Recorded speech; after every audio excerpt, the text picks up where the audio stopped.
Millions of people remember the scene from Black Hawk Down. Two Delta Force snipers look down at a helicopter wreck surrounded by armed men. An American pilot is trapped inside. Gary Gordon asks for permission to go down. The answer is no. He asks again. Again, the answer is no. Then Gordon and Randy Shughart make the request a third time. The movie presents their decision as one extraordinary moment of courage. But the real story forces us to ask a much harder question. Why would two of America's most experienced soldiers insist on entering a position their own commanders believed could not be defended? They knew the streets were filling with fighters. They knew no rescue force was close, and they knew that if their helicopter placed them beside the wreckage, it might never be able to bring them back. This was not a sudden act by men who failed to understand the danger. Gordon and Shughart understood it better than almost anyone above Mogadishu. Before this story ends, you will understand why their commanders refused them twice, what Gordon and Shughart could see that made them keep asking, and what two men with limited ammunition realistically hoped to accomplish against an entire city closing in around them. The answer begins with an American mission that was supposed to be over in less than an hour. By October 1993, Somalia had been devastated by civil war and famine.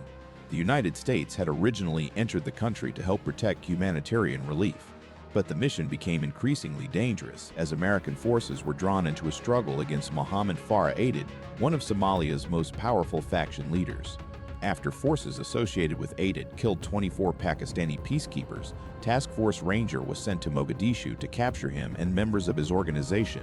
The task force combined Army Rangers, Delta Force operators, and elite Special Operations aviators. On the afternoon of October 3rd, American intelligence located two of Aidid's senior lieutenants inside a building near the Olympic Hotel. The plan was built around speed. Delta operators would assault the building. Rangers would secure the surrounding intersections. A ground convoy would collect the prisoners and return everyone to the American base. Within minutes of arriving, the assault force captured its targets.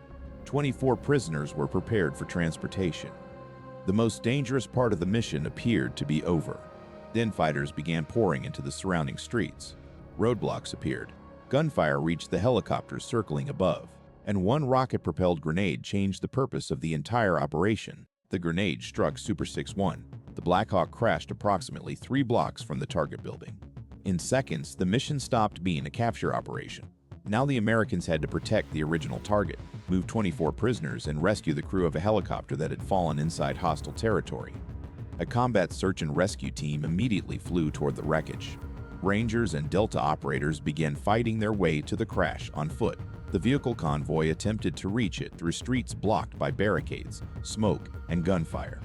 Drivers missed turns inside the unfamiliar city. Vehicles were struck. Wounded men began filling the convoy. Every available American force was being pulled toward Super 6-1, but the first crash had one advantage: there were already soldiers moving toward it. A rescue team had reached the wreckage, and more Americans were attempting to reinforce them. Above the city, Gary Gordon and Randy Shughart provided precision fire from a Black Hawk. From the air, they could see how quickly the first rescue was absorbing every available man and vehicle. Then another rocket-propelled grenade rose from the streets. It struck Super 6-4, and this helicopter would fall in a place where no rescue team was waiting. Chief Warrant Officer Michael Durant fought to keep Super 6-4 under control, but the grenade had damaged the helicopter's tail rotor. The Black Hawk began spinning above the city before crashing less than a mile from Super 6-1. Durant survived the impact with severe injuries. The other 3 men aboard the helicopter were killed. But Gordon and Shughart did not yet know exactly what they would find inside the wreckage. What they could see was the movement surrounding it. People were already converging through the streets and buildings. The snipers fired from their helicopter to slow them down. Other aircraft joined them, placing fire between the crowd and the wreckage. But air support had limits. A helicopter could fire into an exposed street. It could not enter the wreckage and locate the survivors. It could not move an injured pilot into cover. And it could not defend every doorway, alley, and building surrounding the crash. The rescue team was already committed at Super 6-1. The ground convoy was fighting through the city. Another American force attempted to move toward Super 6-4, but was stopped by heavy resistance and forced to regroup. There was an American pilot alive on the ground, but there was no American rescue force close enough to protect him.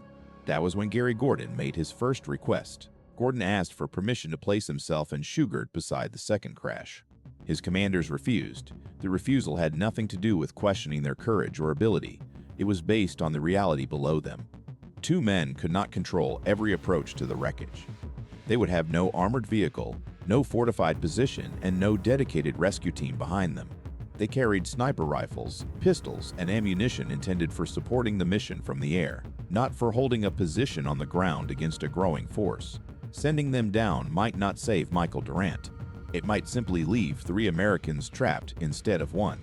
But Gordon and Shughart continued watching the streets around Super 6-4 filled with people. The covering fire from the helicopters was delaying the inevitable. It was not stopping it. They asked a second time. Again, permission was refused. The situation below did not improve. No rescue force suddenly broke through. No safe extraction route appeared. The crowd only moved closer. Then Gordon and Shughart asked a third time. This time, permission was granted. Their helicopter attempted to place them beside the wreckage, but debris and enemy fire forced it to abort the first approach. On the next attempt, Gordon and Shughart were inserted approximately 100 meters south of Super 6-4. Then, the Black Hawk lifted away.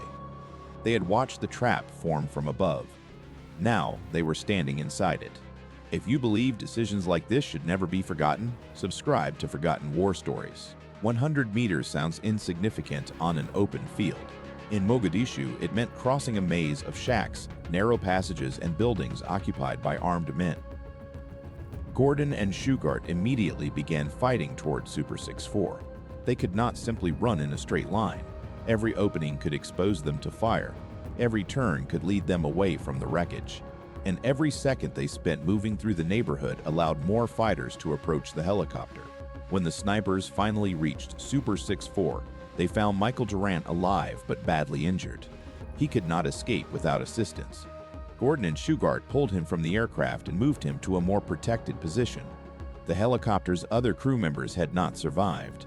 Now the 2 snipers established a defensive perimeter around the only man they could still save. But they did not place Durant in the most dangerous position. They placed themselves there. Gordon and Shughart moved to the most vulnerable sides of the perimeter, putting their own bodies between the injured pilot and the fighters advancing through the surrounding buildings. They had reached Durant. They had created a temporary defense, but they were about to discover the difference between reaching the wreckage and holding it. The enemy could continue bringing more men into the fight. Gordon and Shughart could not bring more ammunition. The 2 snipers began moving around the perimeter, firing wherever the defense was closest to breaking. Their accuracy slowed the advance. Their presence prevented the wreckage from being immediately overrun. But every shot created a new problem. 1 less round remained. Stories told after the battle sometimes assigned enormous numbers of enemy casualties to Gordon and Shughart. The official record gives no confirmed total. What matters is what their defense accomplished. For a period of time, 2 men stopped a growing force from reaching Michael Durant. As their original ammunition began disappearing, Gordon returned to the damaged Black Hawk. He searched the wreckage for weapons and magazines belonging to the crew. Some of the ammunition he recovered was given to Durant, allowing the injured pilot to defend himself. Gordon also radioed for help, but the men attempting to reach Super 6-4 were fighting their own battle for survival. The original convoy had suffered casualties and damage. Other American forces had been stopped in the streets. A larger rescue column supported by Pakistani tanks and Malaysian armored vehicles would require hours to organize. No one could promise Gordon and Shughart that help would arrive while they were still alive. The perimeter became smaller. The ammunition recovered from the helicopter began to disappear, and the rescue mission now depended on 3 men who could not move, could not escape, and could not be resupplied. One of them was about to fire his last round. The official Medal of Honor account describes Randy Shughart continuing to defend the perimeter until he exhausted his ammunition and was fatally wounded. Gary Gordon kept moving around the wreckage. His sniper rifle was empty. The crew's ammunition was nearly gone. According to the official account, Gordon returned to Super 6-4 and recovered a rifle containing the final 5 rounds.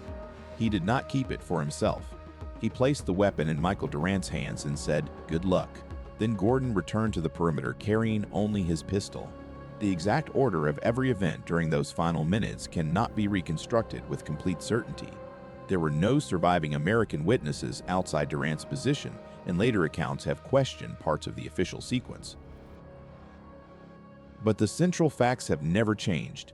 Gordon and Shughart had asked 3 times to enter the crash site. They fought their way to the wreckage. They pulled Durant from the aircraft. They placed themselves on the most dangerous sides of the perimeter, and they remained between him and the attacking force until both men were fatally wounded. When the defense finally collapsed, Michael Durant was still alive. He had only a few rounds, severe injuries, and no way to escape. The fighters surrounding the wreckage captured him. Gordon and Shughart had not defeated the force closing in on Super 6-4, but that had never been the only possible measure of victory. Michael Durant was held prisoner for 11 days. Then negotiations secured his release. He returned to the United States alive.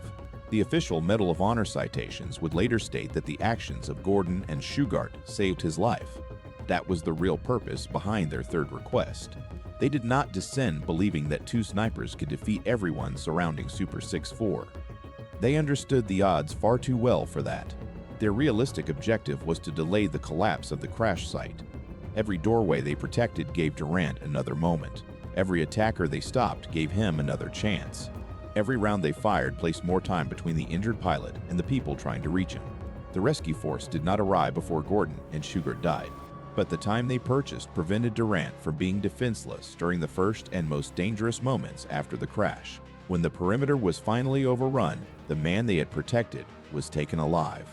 Elsewhere in Mogadishu, the battle continued through the night. By the time it ended, 18 American soldiers had been killed and dozens more wounded. What began as a mission expected to last roughly an hour became one of the fiercest urban battles involving American forces since the Vietnam War. But amid every failure and controversy, one decision stood apart. On May 23, 1994, Gary Gordon and Randy Shughart were posthumously awarded the Medal of Honor. They became the first American service members to receive the nation's highest military decoration for valor since the Vietnam War. Their names were later given to schools, memorials, military facilities, and United States Navy ships. Millions more learned their story through Black Hawk Down. And in September 2025, Fort Gordon in Georgia was officially dedicated in honor of Gary Gordon. But the deepest meaning of their story remains inside those 3 requests above Mogadishu. The third request was not safer than the first.